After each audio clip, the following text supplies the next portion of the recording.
Little stuff, y'all. Little stuff. Maintenance. Oil change. It's little stuff. Don't take a whole bunch of special stuff. Now, you got to be able to hold 12 to 15 gallons of oil, which is no problem. So got 3 buckets. There's the oil filter. I already got the filter wrench. Just take it off. Of course, I drain it first. I knock a hole in the bottom of it first because it's full of oil. So you're trying to do a balancing act while you laying on the ground there. When you finish draining oil and put your drain plug back in, move your last bucket, because your last bucket normally ain't full, or get another one, who cares, and put it under there. Take a screwdriver and a hammer and just knock you a hole in the bottom of it. All the oil will drain out into the bucket. Then you're dealing, now you're not doing it, trying to do a balancing act with a loaded fuel filter that's full of oil. And use the right stuff. Don't use cheap stuff. Stick to what the manufacturer says. When in doubt, check it out, because it will always tell you something on the truck like what it came from the factory with. At least use that or the equivalent. And in this case, we know it's 1540. I buy this by the pallet, 1540 Delvac, and it's actually got the higher API rating.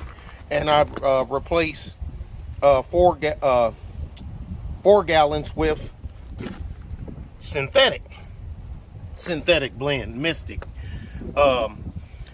Beware of this stuff. This stuff is good. Well, I say beware of it. Guys, like, they'll sell a truck that's smoking, like a truck that smokes, and they'll fill it with full synthetic, because synthetic, even though, yeah, it still burns and smokes, but you won't, it doesn't show as much, which is crazy. That ain't why I'm putting it in. This truck don't burn no oil.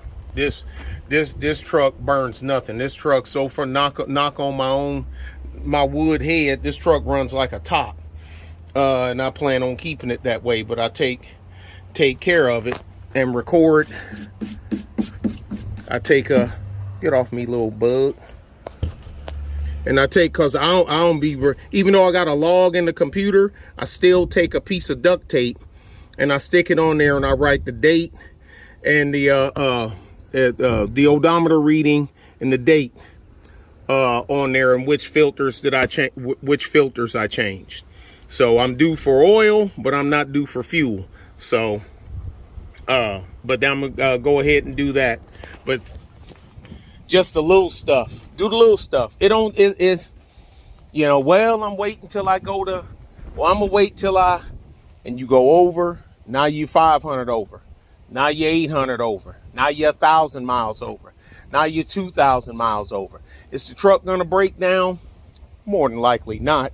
But you're taking life, you're taking miles, you're taking life off of your power plant by running oil that ain't lubricating it like it's supposed to. All right, now think, yeah, the air filter, I put that air filter is on, I say, but now we're here in the crappy area. It looks dirty, but I think that filter, well, I wrote it on the inside of there too. Actually, I put it in when I changed the oil. 520, I mean, the fuel filter 523, so it's good, but I still like to keep an eye on it. But take care of your horse.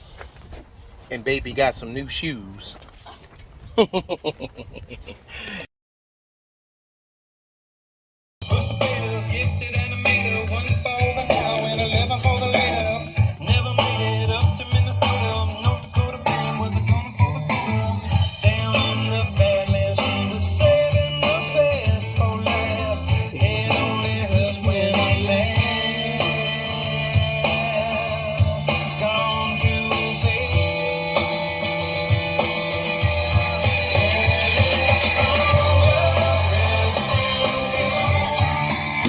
Time to crank it up.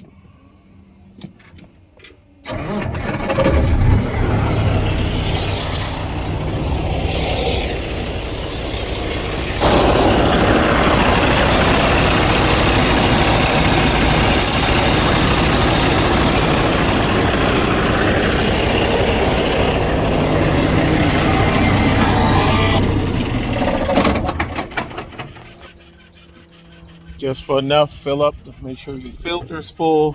You got full oil pressure, and make sure that you, of course, drain plugs. Them the only tools you need.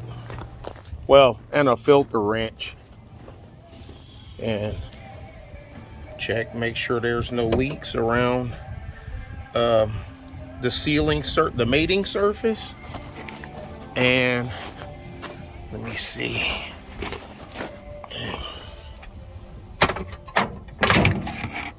Filter wrench. That's what you need. And that's pretty much it. Sometime, like I say, you catch the Petro if you can, and have some, they have an oil change special, but you're gonna have to wait. And now if you ain't got, if it just happen to be at a place at and you ain't under a load or nothing, you know, go ahead. But most of the time it'd be like $2.99 or $3.29 oil change special or something like that. And some of them, like if you throw in, I think they charge you like another $40 for a chassis lube.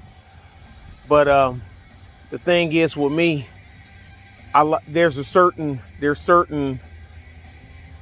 I don't like cheap filters. I just don't. Now if they running Lubrifiner, Baldwin, Wix filters, but which is normally held out for the, what do you call it, premium oil change, it's worth it. The good filters is worth it. The good motor oil is worth it. But me with chassis, I hate cheap grease. I use the red or the blue color, the extreme pressure. The extreme pressure got high shear strength and a high drop point. I'm in the shed, one of the sheds. There it is. I got so much stuff in here. Oh yeah, and I buy filters by the case. I don't buy them by the filter. Okay, let me see. Is this? Yep. Yeah, it is extreme pressure, because you can, the extreme pressure grease. Well, first it'll say on the label. Number 2 is red. Is normally you'll see them, they're red or they're blue, and that's your extreme pressure grease. It doesn't rub off, is easy, it doesn't wash out, has high washout resistance, but that's what you need. Anyway, y'all, that's what you do. Protect your investment. And anyway, check your dipstick. Make sure it's on full.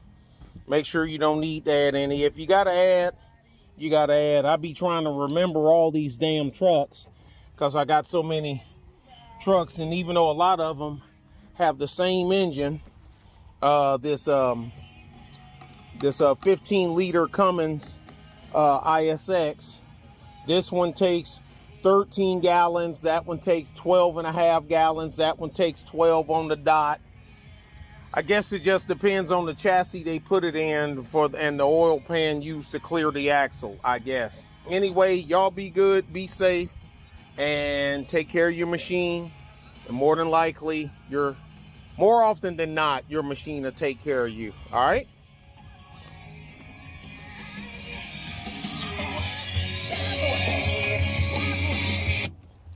Superman's dead.